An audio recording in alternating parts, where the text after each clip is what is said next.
Welcome to Simply Enough. This is Zachary and Elizabeth, and thanks for tuning in. If you're liking our podcast, we'd love it if you'd share with your friends and family. And then rate and review to raise our visibility and spread the message of enoughness. We love you, and remember, you are simply enough. Just as you are. Period. Friends. This deluge of thoughts about friends and friendships. I have a tendency to turtle. What I mean by that is I withdraw. Like I become kind of like a turtle in my shell, and I shut out the world. Boundaries aren't always about shutting people out, but boundaries can be fortifying for yourself so that you can be open to making new friendships. And usually there is some little thing that's telling me, like, I think this person could use some Zachary. I don't know.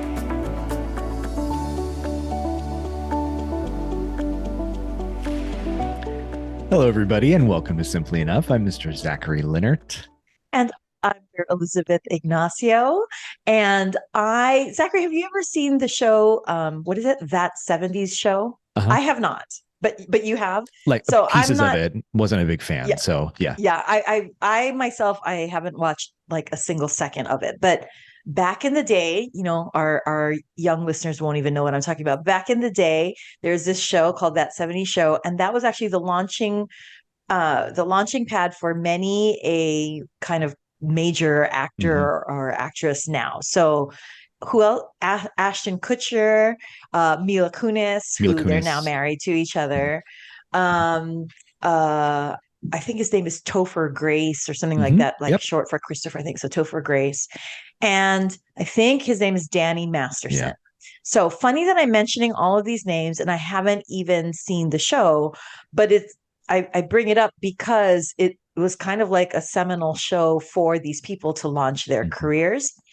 So even if the youth haven't seen the show, I think the youth will recognize, at the very least, Ashton Kutcher and Mila Kunis. And it recently in the press, right? Danny Masterson was arrested, then tried, and then was now up for sentencing because he was convicted. And to help kind of possibly shorten the sentence or influence the judge, which is not an uncommon practice, you know, in criminal law. People can give character, either testimony or written statements to kind of talk about the character of the person that's being sentenced. So hopefully influence the judge to have a lighter sentence. And so Danny Masterson, again, he was convicted of sexual assault, I think, was it? It wasn't just harassment, right? It was sexual assault and multiple, I believe. Yep. But anyway, so Ashton Kutcher and Mila Kunis, who I guess have been, you know, lifelong friends ever since this show decades ago, wrote their own individual personal statements to the judge. And they're talking all about, you know, Danny is a man of character and, you know, I trust him with my children and all this kind of stuff. And I get that in that there is a testimony to loyalty and friendship and not judging your friend and all that kind of stuff and being there to be support.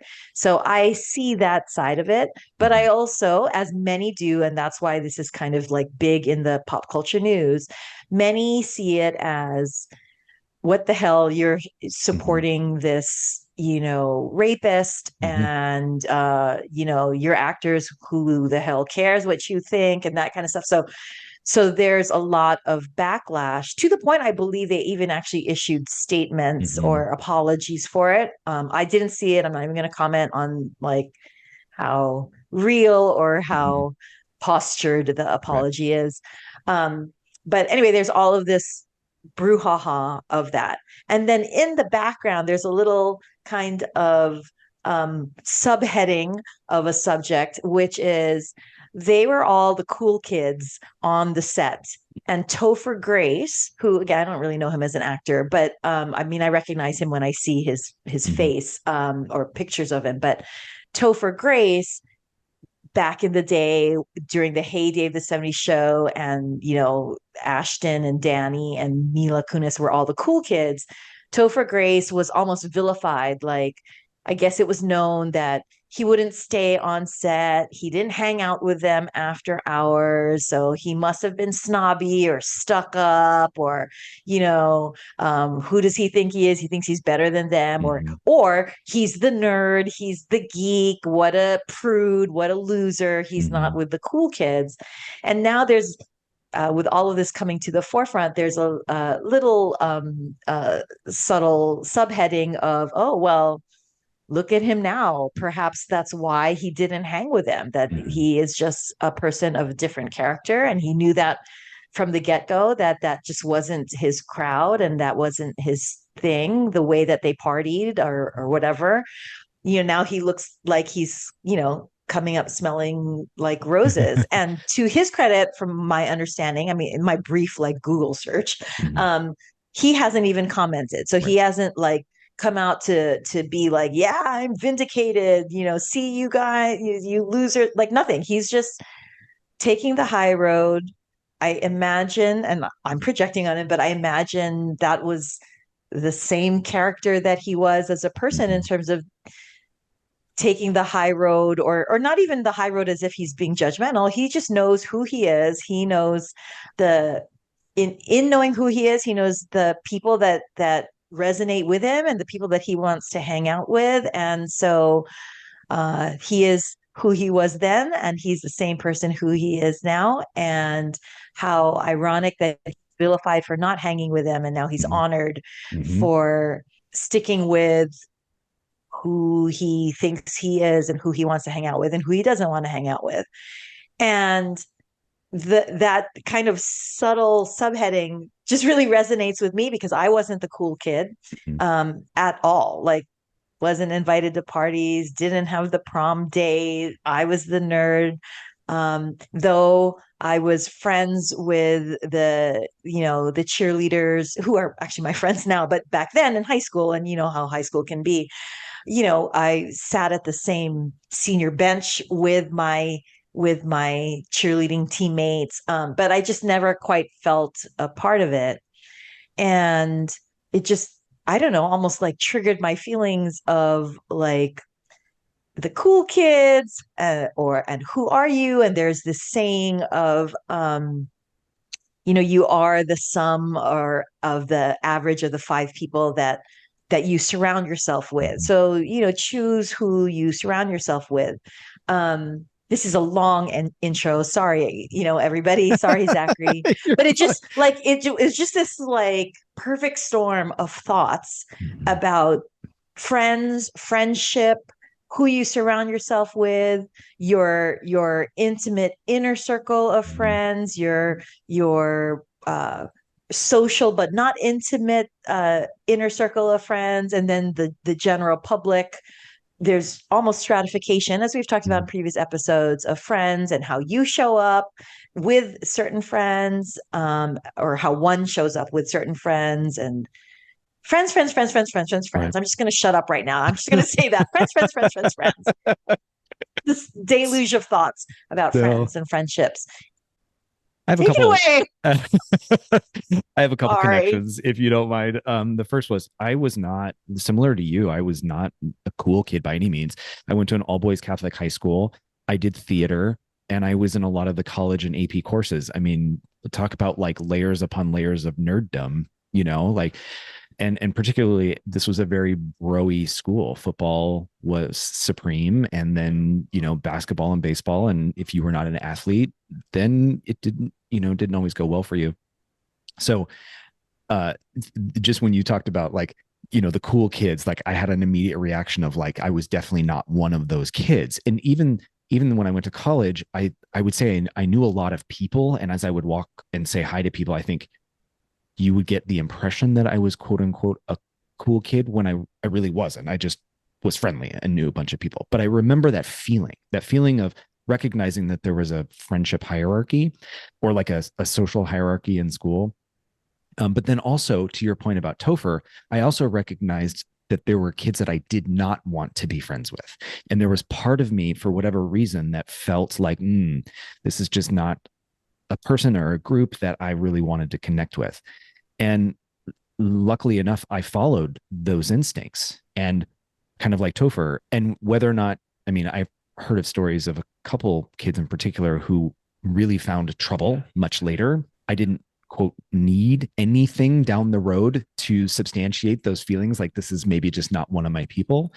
But, that little moment of like, look, that inner voice, that little thing inside you is guiding you, was validated in a way that it didn't need, but it still was, and I imagine for Topher, for whatever reason, in this particular example, or anybody that's thinking about similar moments in their life, that little voice inside you, that knows who you are, right? If in alignment, and then responds positively with other people who are also in alignment, and you find each other, and then also knows who not to be with.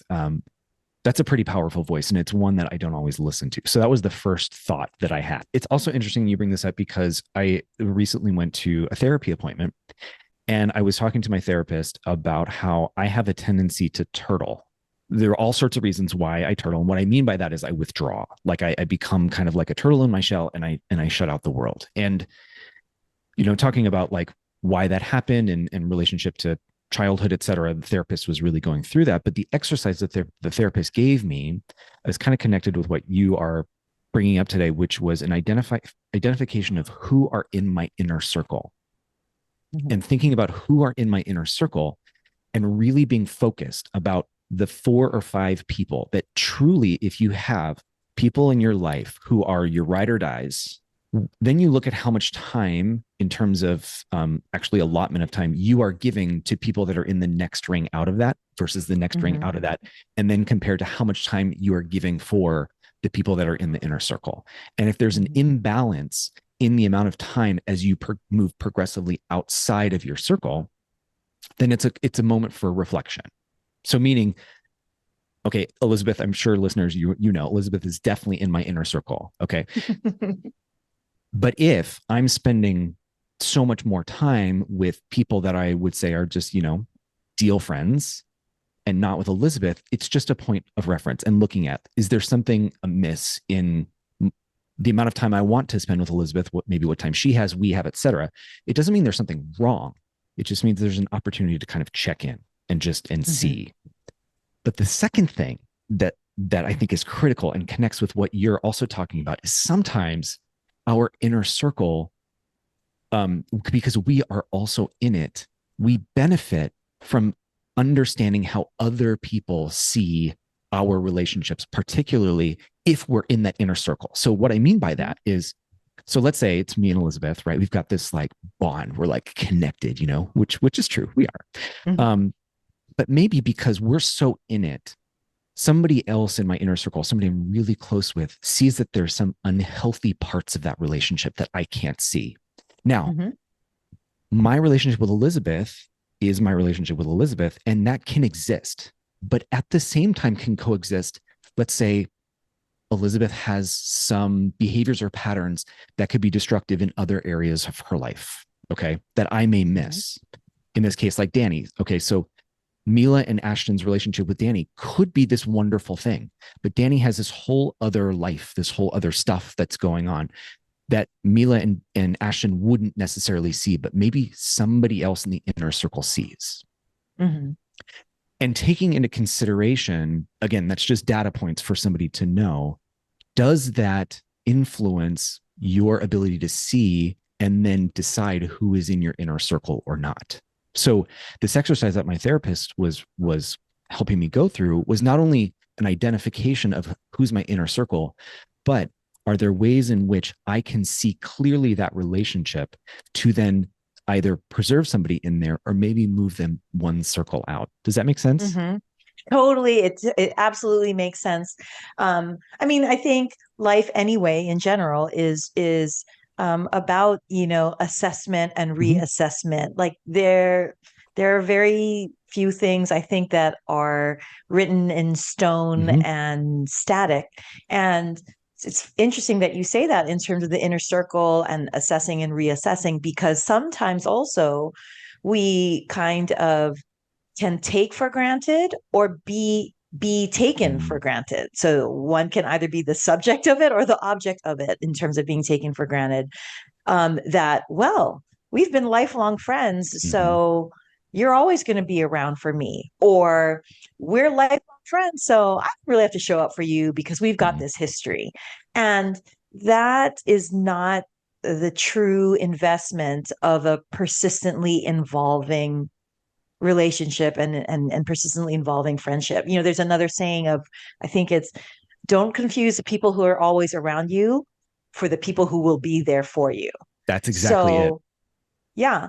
And so just if because it's a person or a group of people that you've always Mm-hmm. hung out with and had fun with, but now that person is not showing up Mm-hmm. or taking for granted, not even apologizing for not showing up Mm-hmm. because it's just taken for granted, like, oh, well, we've been friends for life. I don't need to apologize to you. I'm sure you know that I'm busy. Then that's a moment of honoring what a wonderful friendship it was, but it is reasonable to then reassess. Is it though now? Is that level of friendship still the same? And even if I, as an individual, am still showing up the same and always there, and I'm the ride or die, but Mm-hmm. that other person isn't, that is not a friendship or relationship. Mm-hmm. Um, that is what it used to be. And it's important to recognize that. And it's also important to recognize, if Zachary, I don't show up for you and you tell me, Elizabeth, you're not showing up for me, you're not apologizing to me. It's as if you're not even honoring or respecting my time and my schedule.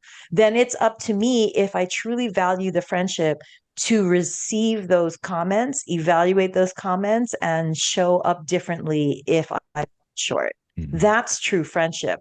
The commitment and investment of the evolution and expansion, as Mm-hmm. opposed to status quo and just, relying on history as if Mm-hmm. that's all that it takes to maintain that inner circle Mm-hmm. of friendship. It's um building off of our conversation about transitions, and the point about reassessment is so critical.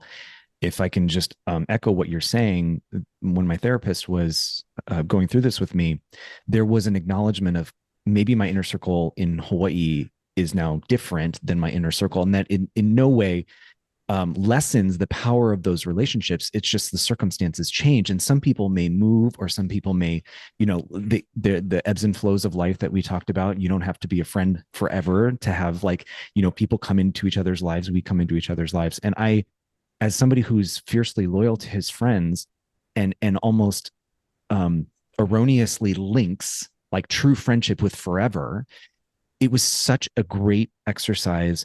And then he stressed, but it doesn't really stop once you've like kind of done it, that you're to your point, constantly reevaluating, reassessing.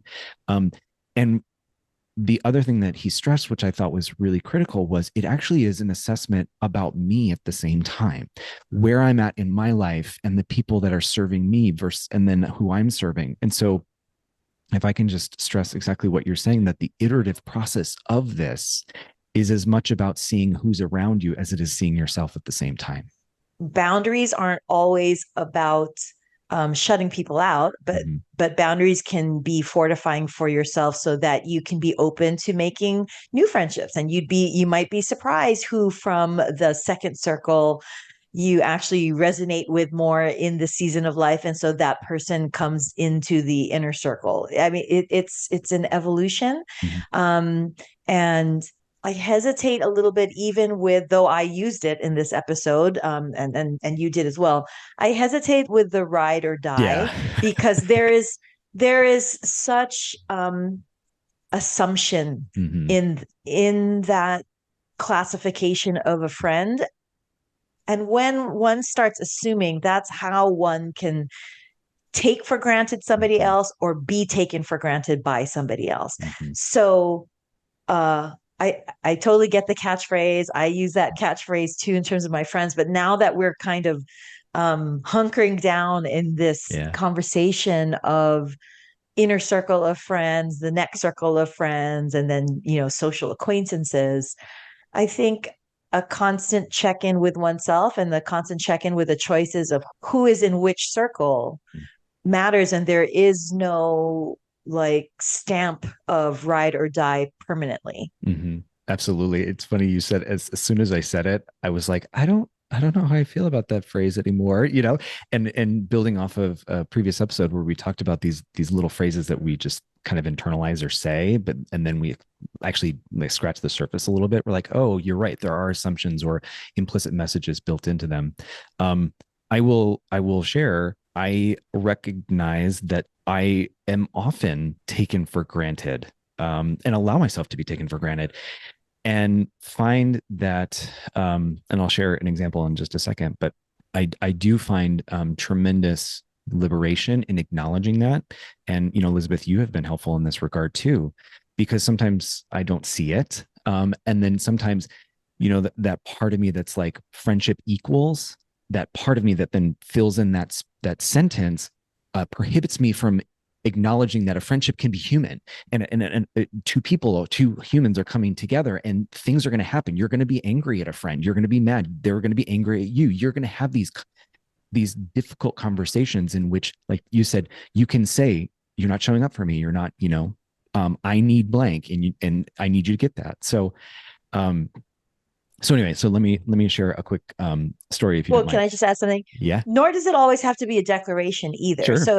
So sometimes almost for the ability to feel right or Mm-hmm. vindicated, sometimes, a conversation, a declaration or a conversation is had, even though it's really not necessary. It's okay not to ghost. Ghosting is rude. But if in recognition of, well, that person isn't quite the friend, or we're not the Mm-hmm. friends that I thought that we were, it doesn't mean you have to go back to that person in anger and declare, their shortcomings, because maybe it's not shortcomings. Maybe it's, my own expectations Mm-hmm. of that person. So they're not Mm-hmm. falling short. It's that I have expectations. But it doesn't always have to be this declaration or argument or fight. It can just be a recognition and a fade away. Again, ghosting is rude, but in kind of the fade away with love, that allows oneself to have space and grace of recognizing, okay, well, I don't need to cling so hard. Mm-hmm. Nobody likes a clinger. Um, just honor with love and space and grace a parting of the ways Mm-hmm. without even having to make an argument or lay blame or point fingers on Yeah. anyone. We had a very small guest list for our wedding. We had about 60 people because we were getting married in Colorado, and we were paying for it, so we wanted to keep the guest list small. And I obviously invited somebody that I thought was in my inner circle, and didn't hear from her until no, didn't hear from her at all. And as we're getting closer and closer to the ceremony, I was reaching out to her like, are you coming or not? Like, it's fine if you're not. I would like to know. Okay. Didn't hear from her. She didn't show up. And a couple of days after, we were starting to write our thank you cards and going through like who was there, and cross-checking with our list. And of course I saw her name and I got really angry. Right. And then Kevin, my husband, said, well, are you surprised? And I Mm. said, yes, I am surprised. And he goes, well, why?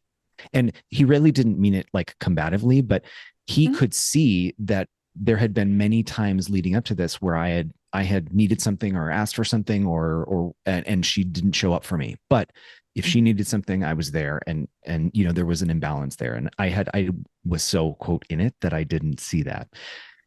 To your point, of course I was really angry, sad, kind of all those feelings, and then the clarity that came with it. Eventually I didn't need to tell her. I just understood Mhm. that the friendship was different.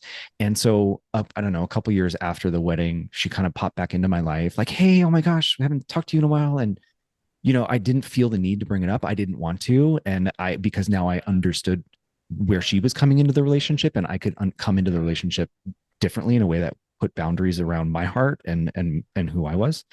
So exactly to your point, like I didn't feel the need to come back at her and like, there was so much wisdom as you talk about in the space and the time and the self-reflection to say like what do I know now? And also what do I do with that?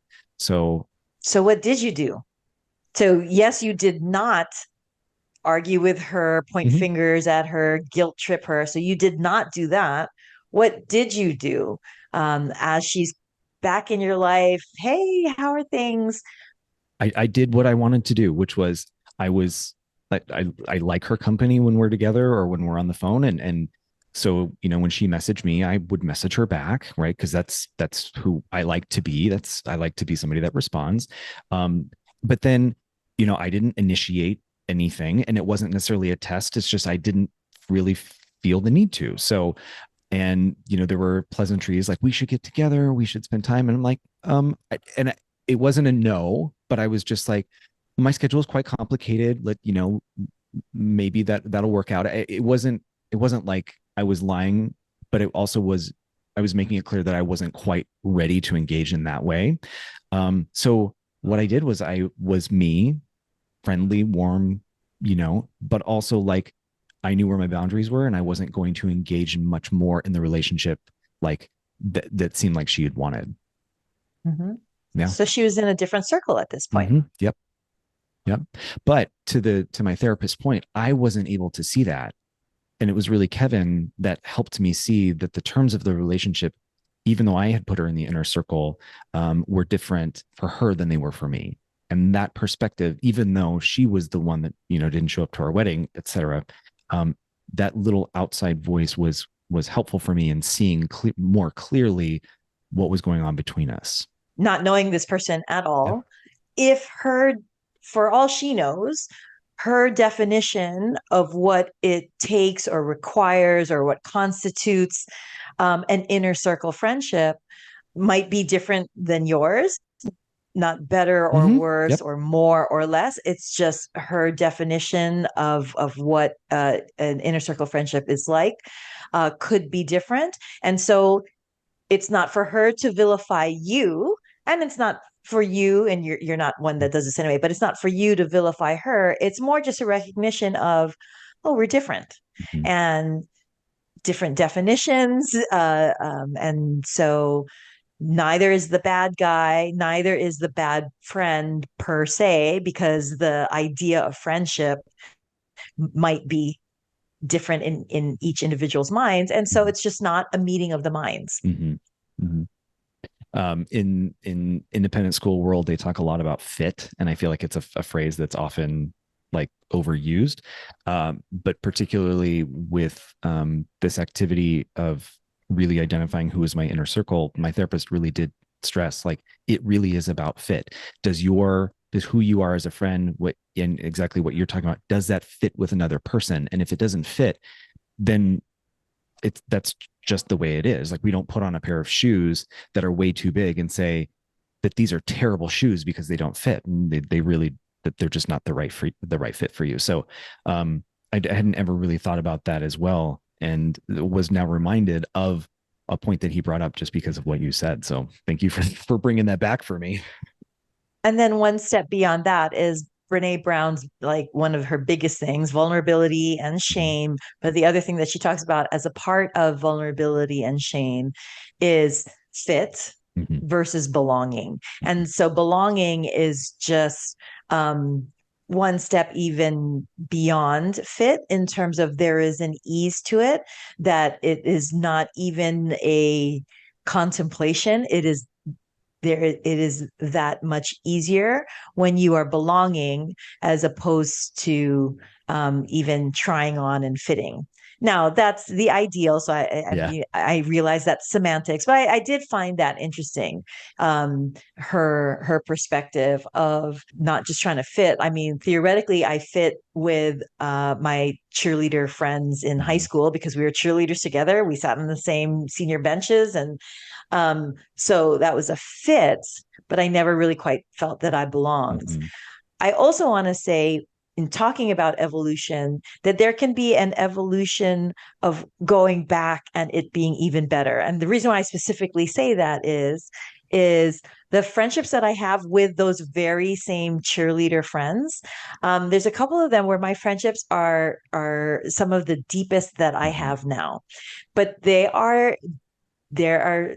some of the deepest friendships that I have now, not based on the history of having gone to high school together, being on the same, we were cheerleader teammates together, and so we were in the quote same group, in high school. No, now it is a true belonging with some of these friends with whom I didn't feel like I belonged with them, decades ago back in high school. But that's because that is the evolution and open-mindedness of life.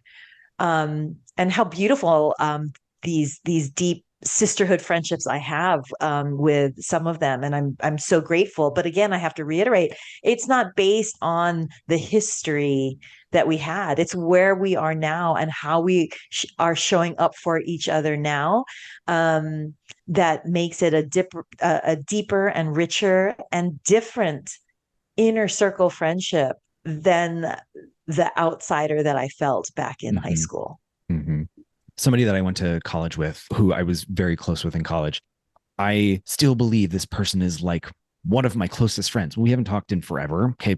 Not necessarily that big of a deal, but I think I hold on to the legacy, the years when we were close, as if that is a mark of the relationship now. And if you were to go back, I have done all the reaching out. I have done all the connection. I have done kind of all of the initiating of the friendship, and then impose a nostalgic sense of the friendship in a way that belies actually that he's on the outer circle of my life rather than being on the inner circle. So to your point about the depth of the relationship being a reflection of where you guys are at in your relationship now, that is not necessarily about history. I wonder if the opposite is also true, where people can overinflate an inner circle relationship that may not be that way because of the history that people have. Sure. Yeah, I absolutely. I have a question for you that you're Oh. not expecting me to ask. So it's interesting to this point, to this story that you just said, and my knowing you. Yes, you are so genuine and so loyal in your friendship. So here you are, the reacher outer. Yet the beginning of this episode, you talked about how you turtle and withdraw. How do the two live together? Are there certain, if I may ask, are there certain times, triggers, situations, where you are the reacher outer, or when you turtle with your friends? The turtling tends to happen when I'm uh, dealing with stuff and struggle with asking for help. So usually the turtling is a mark of that I'm processing or in state where I'm dealing with a lot. And then my area of work, in terms of asking for help when I need help, I push against that by turtling instead of reaching out and saying, "Hey, can you show up for me?" And you in your reacher outerness is almost more a place of it's more comfortable for you because you as a recovering people pleaser, as I am as well, it's sometimes more comfortable to kind of be the giver as opposed to the receiver. Mm-hmm. Yeah, Is definitely. that fair? Yeah, it's totally fair. I think not all the time, but most of the time, I feel like I have a good intuitive sense of where people are as well. So I sometimes will reach out and initiate a lot more because I'm sensing that person does need something. So I think there's also a correlation there. Not always. I am just comfortable being the person to initiate. But then usually there is some little thing that's telling me like I think this person could use some Zachary. I don't know. I just think that it brings up the balance of giving and receiving, Mm-hmm. and that is part of the investment of the relationship is giving, but then also being willing and able to receive, Mm-hmm. so that it is, a reciprocal Mm-hmm. relationship, that, the rising tide lifts all ships, that uplifts both or sustains both. And it's not about keeping score, Mm-hmm. but it is recognition and realization of, it's not only okay, it's actually important to evaluate friendships. And I know that this episode has been kind of all over the place, and there is no, and here's the theme, this is the takeaway point. But I think that's the whole point of friendships and relationships, is there is no rule per se, and there is no fixed status of a friendship. It's always evolving and hopefully expanding and hopefully deepening. But then sometimes there is also the recognition of, that was a wonderful friendship, but it's just different life Yep. circumstance now. Or even, was it though really a Mm-hmm. great Mm-hmm. relationship? Was it really a good friendship? And then discerning and being an active participant in one's own world, in deciding again who we surround ourselves with, and who we let in, and who we invite in, and who we Mm-hmm. ask in, um, is part of who we are and who we become. So why wouldn't we want to take stock, of looking at, the friendships and relationships that we have in life? Absolutely. And I, I, I share my exercise and therapy as an invitation to any of you to do exactly what you're saying. Like this is, I don't want to say work because that has a connotation to it, but this is the ongoing part about being in alignment with oneself, is this constant check-in. And that includes taking stock of who your people are and who your people are not. And while that may feel, a little exclusive, inclusive, and definitive, it is a part of recognizing the stratifications of people in your life and what they serve and what you do for them. And that's healthy. And that's what my therapist gave me. And that's why I think I had shied away from seeing the benefit of saying, this is a person who's in my life. They're not in the inner circle. And who actually do this really well are little kids. And it's playful in a way where they say, like, you're not my friend or whatnot. And well-intentioned educators would say you have to be friends with them. And I'm like, no, actually they don't. They get to choose. They get to choose that. And here I'm at 42 years old, and I'm being reminded that I get to choose who are my friends are, like you said earlier in this episode. Even the act of making that choice mentally was something I shied away from, was not even in my mind being able to do that. Whether I said it out loud was not the point. The point was that activity of looking inward and then building out my circles, out of fear of feeling exclusive or saying to myself, this is not somebody who I feel is in my inner circle, was something I was hesitant to do, to exactly your point. And this, as you were saying that, it just like dawned on me that, it's like an epiphany of, our friendships are mirrors of ourself and mirrors of our own self-respect. Because in getting in touch with oneself and aligning with oneself, when one comes from a place of self-respect, that is how we can better discern those that respect and honor and value our time and our friendship that we have to give. And in doing so, that's how they are in the inner circle. But if we don't come from a place of self-respect, where we respect ourselves, that's how we're willing to rationalize, make excuses, for those we call friends who actually aren't showing up as friends. So if we bolster, our own inner foundation of self-respect, that's how we can recognize those people who respect, honor, value, like, love being a friend. And it's not only okay, it's healthy and important to surround oneself with those people. All right, listeners, remember that you are not just simply enough, You are more than enough. just as you are. Period. Period. Mwah. Mwah.